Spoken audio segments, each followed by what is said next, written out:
Hey there, welcome back to another exciting episode of Newcomers to Trailblazers, your one stop podcast for all things first generation immigrants in Canada.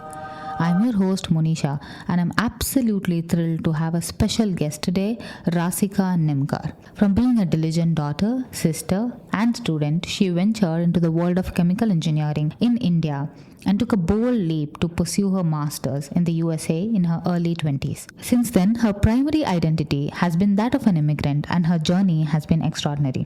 Rasika's move to North America wasn't a walk in the park. With student loans looming over her head, she had to conjure up unique strategies to navigate the challenges of the early 2000s. Her job hunting experience in the US was a rollercoaster ride, but she preserved and gained invaluable insights along the way. And nearly 5 years of working in the US, she boldly decided to relocate to Canada, adding another chapter of her immigrant story. Did Rasika's North American job experience pave the way for easy transition into Canadian job market?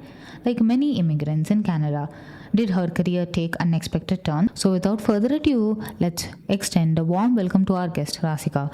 Welcome to the show, and we can't wait to uncover more about your inspiring journey. Welcome, Rasika. Welcome to the show. Hi, how are you? I'm good. How are you? I am good as well. So, I made you travel on a Sunday. So, how was the experience? The parking was very weird, so that took me a while to figure out, but finally I made it here, so I'm happy about that. We live in Greater Vancouver area. I think parking everywhere is weird, and street parking is the most expensive thing I have ever come across. Somebody asked me recently, what is the most expensive thing in Vancouver? I said street parking because it is as expensive as you can think about. Now that we have been speaking about parking, my question lands right there almost. So you commuted from a suburb of Mumbai in Maharashtra, midwestern part of India, to Mumbai in itself, which is a metropolitan city. Must have been quite a culture shock, right? So can you share some of your initial experiences adapting to that fast-paced and fashionable city during your young adult days? Yeah, no, sure. This is a great question. I did commute. My commute was 1.5 hour one way from the suburb that I lived in to the city that my engineering college was in. And oh my God, I mean, I would be on the local train for 3 hours, and it was all those calculations that you had to be at that time in that train to avoid rush hour. And the train stations from both sides were 1 kilometer. So my hometown train station was 1 kilometer from my home, and then my college train station was 1 kilometer from my college itself. So yeah, there's 2 kilometer of walking on both ends, and then 3 hours of train journey itself. I would have to switch the train in between too. It was just, I feel like I wasted a lot of my young adult days on the train. Mumbai local, something that you should experience, but I wouldn't really recommend experiencing it for 4 years. That's too much. Now that you have mentioned it, I should also say, even though I am from southern part of India, I have traveled for work. I think I've traveled 3 times to Mumbai. The local train, one time, I just couldn't breathe. I was like, I don't have to move aesthetically. Just people pushing to each other. We're moving together. Really wonder how you did it all for 4 years. I've been really fit those days, walking here and there. I really was. I could eat a horse. I mean, and think about this. In the first year of engineering, I would have to carry a drafter around. That time we didn't really, when I was doing engineering, we didn't just have the software itself. We would actually do it, hand drafting and stuff in the first year of engineering. People would think like, does she have, like, what is she carrying in that? And they would see all these engineering students with the roll bag and the drafter. It was a lot of time on trains, and I was always hungry. I would carry 3 different tiffin boxes from home, leaving at 6 o'clock in the morning, basically. You better. After your undergraduation in Mumbai, you took a bold step and you did your master's in the USA. So what prompted this decision, and how did you find the transition? Like, was it like, hey, grab your popcorn, this is going to be interesting, or kind of difficult and hide under the blanket, I can't watch this kind of difficult? More of the second kind, to be honest, because a lot of factors. Decision was prompted by some of my discussions that I'd had with some experts in the field. Because after my 11th and 12th standard education, so my 12th standard exam, which I really wanted to go into biotechnology, and I met with microbiologist, a biotechnologist, and a chemical engineer. So I met three different people who were working in their fields and an expert and experts in their fields. And the person who was the chemical engineer, he said that if I did chemical engineering, it would be more of a general, so I could understand a little bit more in terms of what I was getting into. I decided to pursue that for my bachelor's. However, for my master's, I was really, really determined to continue on to my biotechnology hunt. And the only way to do that was doing some kind of research at one of the universities I was looking at in the United States. It just seemed like there were more possibilities or opportunities in the United States. Did I tell you that I am also masters in industrial biotechnology? Oh, nice. No, I didn't know that. I never used it. That's why I didn't tell you. That happens because, funny enough, I ended up doing my master's in also chemical engineering, and there were elements of biotech in there, but no, like the actual biotechnology just stayed elusive somehow. So that's how my master's in the US decision came to be. Okay. Interesting.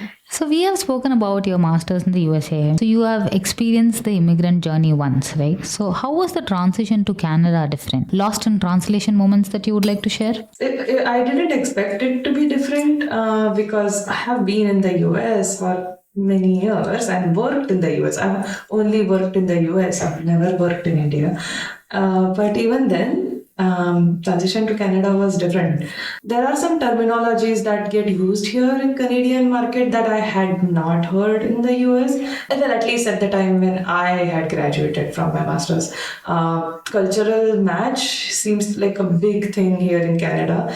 It might be nowadays in the US too, but here I feel like there's a lot more stress upon it. And that it took me a long time. I don't even think I've understood it till now, but I have some sense of what it is. So cultural match, I think me neither. I never understood it either. I have always found myself as a culture misfit in India as well as Canada, irrespective of wherever I worked. Cultural fit, I think, to an extent important because it is important for an employee to have the kind of values organizations expect, and that is something that is really worked upon and looked upon in Canadian job market. So we have been speaking about Canadian job market. So now that you mentioned that you worked in the US and only worked in the US before, so job hunting in US and Canada, what were the surprising similarities and the hilarious differences that you encountered? Are there any memorable, awkward interview stories you would like to share? Another great question.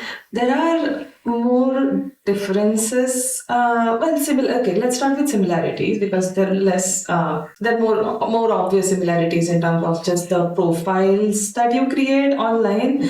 Honestly, I forgot the names, but there are some technical third-party websites where you go create your profiles, upload your details, and then the company you're applying to extracts the data from there. I always thought it was such a roundabout way of doing it, but there you go. That's how it is. The job application portal is completely different than the company's website, and that's a very common thing in the US and Canada.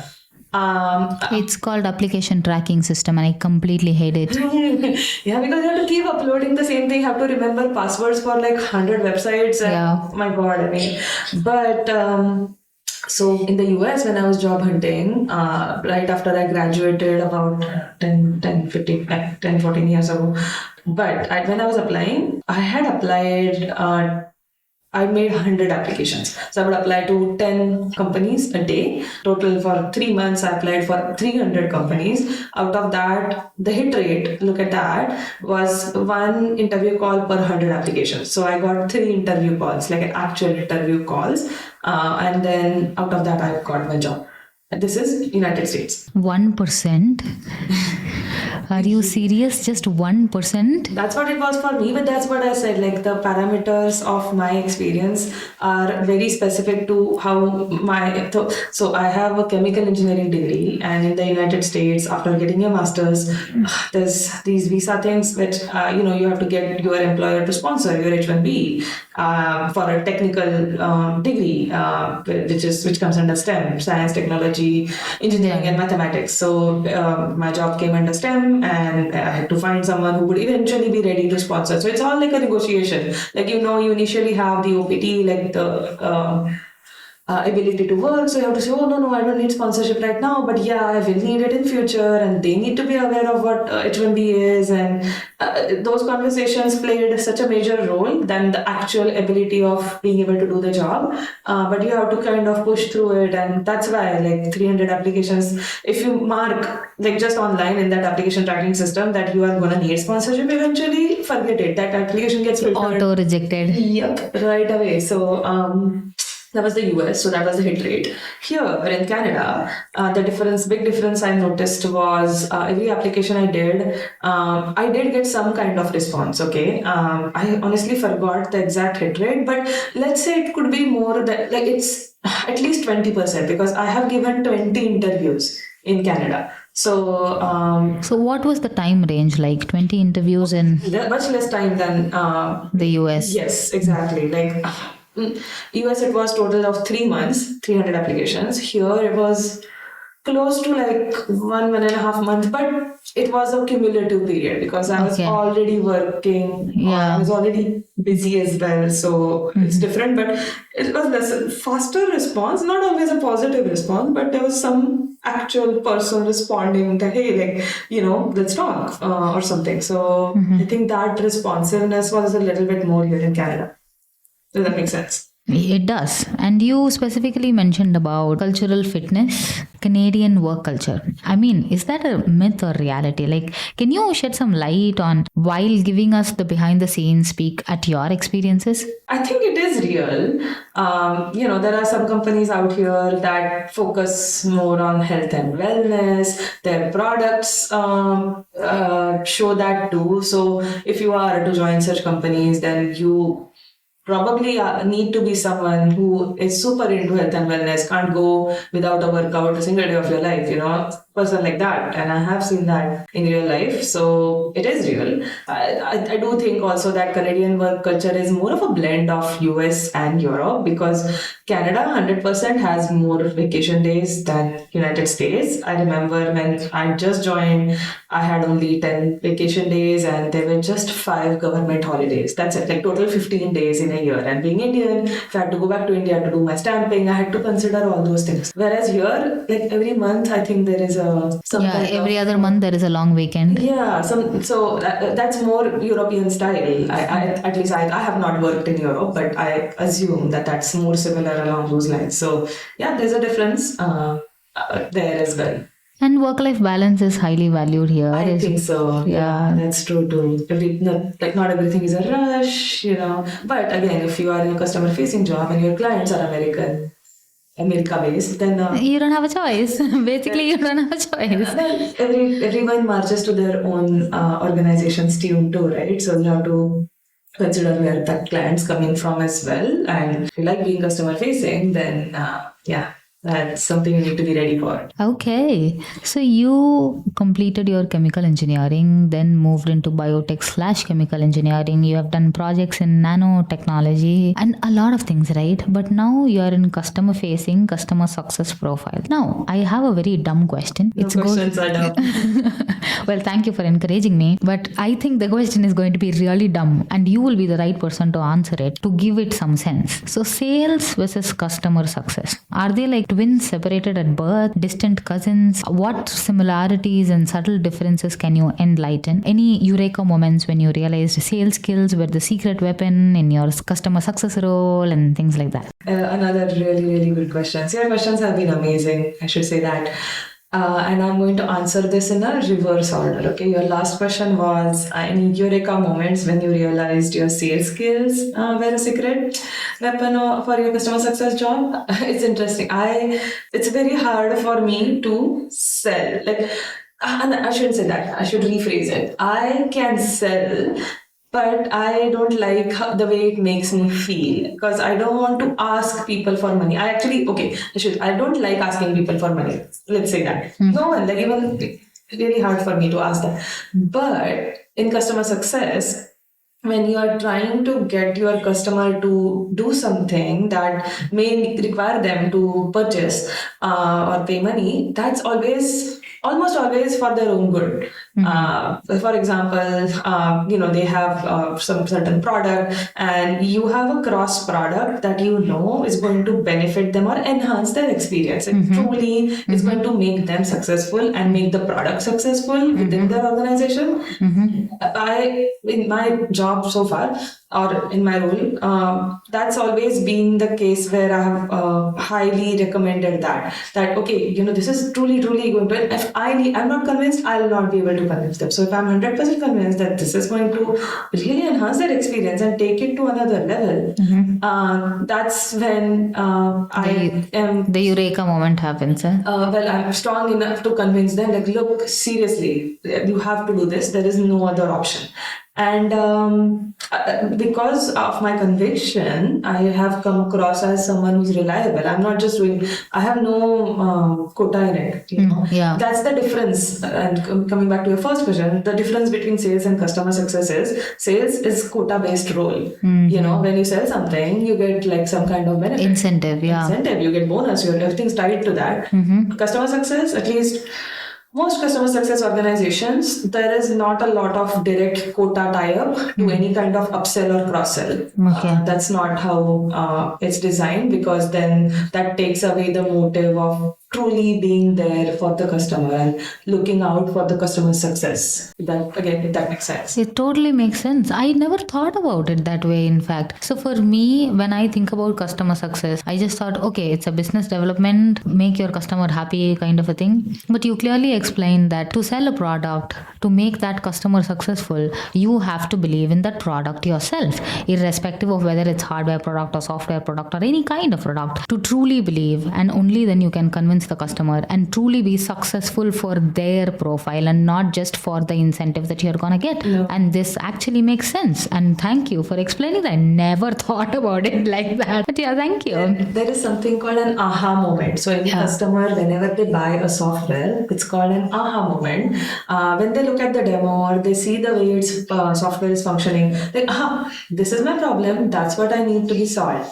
And they buy the software. So as customer success, one of your primary responsibilities is to keep making them feel that aha moment, that, oh, this product continues to solve my problems and evolves with my organization. That's kind of where you come in. You have empathy, you listen to them, you're like, oh, okay, that's what's happening. Your goals are changing. Now, how do we change along with you? And no matter what product, what company, this is fundamental of customer success that doesn't get changed. Okay, that's amazing. Now, I am going to ask you a question, and we have spoken about this before, and I want to tell our listeners and specifically mention Let's Talk Books. As a self-proclaimed bookworm, which literary works have you significantly impacted you, professionally or personally? You have spoken about aha moments, and any aha moments that you have made and it has made you rethink your career and life choices. Really, again, very good question. And for a bookworm, it's so hard to choose one book, There's been many fictions, non-fictions that have affected the way I think, the way I look at things. Just growing up, Harry Potter, I'm of that generation. I grew up with Harry Potter. He's closer to my age, theoretically. Yeah. And that really changed personally, impacted my thinking quite a lot.